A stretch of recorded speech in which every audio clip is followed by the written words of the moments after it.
Yo, the inner critic can be gnarly. It's triggered by uncertainty. And when there is so much uncertainty in the world by way of all the violence and war and genocide, climate crisis that is present in the collective, the inner critic is even more dominant. Not only that, it keeps us from sharing our gifts, our voices, our perspective, our art, and authenticity with the world. It whispers doubts and insecurities into our ears and encompasses us with anxiety and despair, unmotivation, and all kinds of feelings that repress our inherent creativity. You want to put out a music album? Is that dumb? That is so irrelevant right now. You want to put out a music album and there are wars going on and there are people dying and you want people to hear you sing a song. Inner critic, you've got some strong things to say about this album release. You have anything more? Yeah?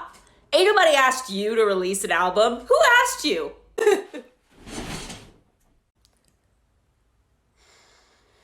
Okay, is that it?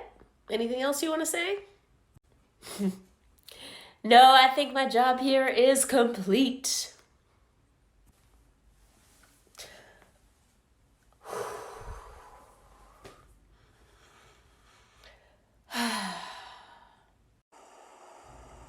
I asked you to create an album. I chose you to share it.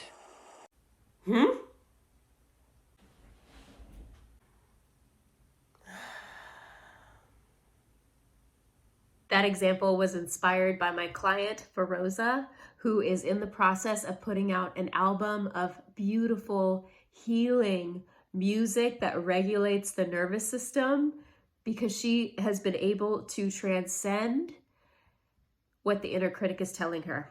And when I say transcend what the inner critic is telling her, I am speaking to a process that I practice myself, that I have been practicing now for the last 6 years, that I teach and facilitate with my clients on not dominating the inner critic, not appeasing or believing the inner critic to be true or rejecting it, but acknowledging that it is a part of us, that it will be at the table, but it does not have to be in the leadership seat. It does not have to be in the driver's seat.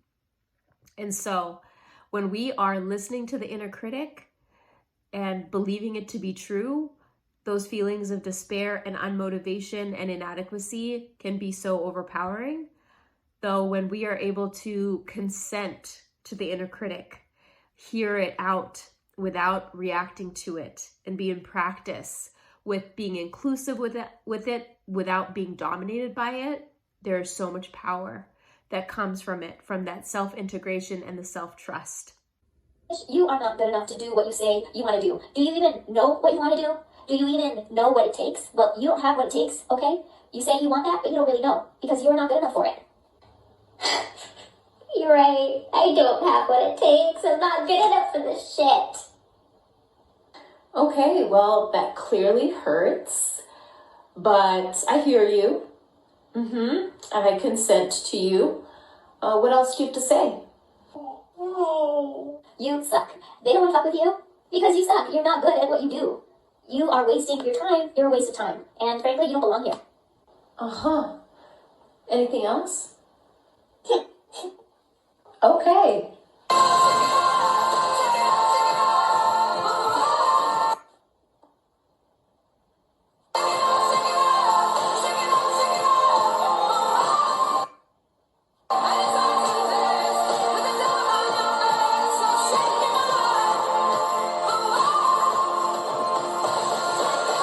If you want to learn more about this process that I've been practicing, join the 4 workshop series on alchemizing the inner critic for authentic creativity.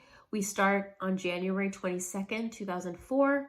And if you are seeing this and you missed the series, there are lots of other resources available, but I hope that you see this to catch the live workshop coming out soon.